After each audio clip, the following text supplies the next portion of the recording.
மூழ்கடிக்கப்பட்ட ஈரானிய போர்க்கப்பலில் இருந்து மீட்கப்பட்ட பணிக்குழாமையும் இலங்கையின் பொறுப்பில் உள்ள இரண்டாவது ஈரானிய கப்பலில் உள்ள பணிக்குழாமையும் மீண்டும் ஈரானுக்கு அனுப்ப வேண்டாம் என கொழும்பில் உள்ள அமெரிக்க தூதரகம் இலங்கை அதிகாரிகளுக்கு அழுத்தம் கொடுத்து வருவதாக ராய்ட்டர்ஸ் செய்தி வெளியிட்டுள்ளது.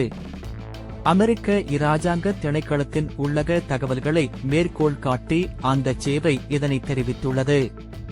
பொறுப்பேற்கப்பட்டுள்ள பணிக்குழாமை ஈரானின் பரப்புரை நோக்கங்களுக்காக பயன்படுத்துவதை தவிர்ப்பதற்கும் அத்தகைய முயற்சிகளை குறைப்பதற்கும் அமெரிக்கா இந்த கோரிக்கையை விடுத்துள்ளதாக தெரிகிறது. கடந்த புதன்கிழமை காலைக்கு அப்பால் 19 கடல் மைல் தொலைவில் இந்திய பெருங்கடலில் வைத்து ஐரிஸ் தேனா எனும் ஈரானிய போர்க்கப்பல் அமெரிக்க நீர்மூழ்கி கப்பலொன்றினால் மூழ்கடிக்கப்பட்டது.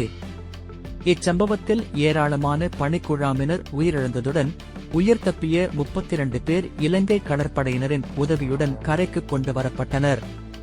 அதன் பின்னர் அவர்கள் மேலதிக சிகிச்சைக்காக வைத்தியசாலையில் அனுமதிக்கப்பட்டனர்.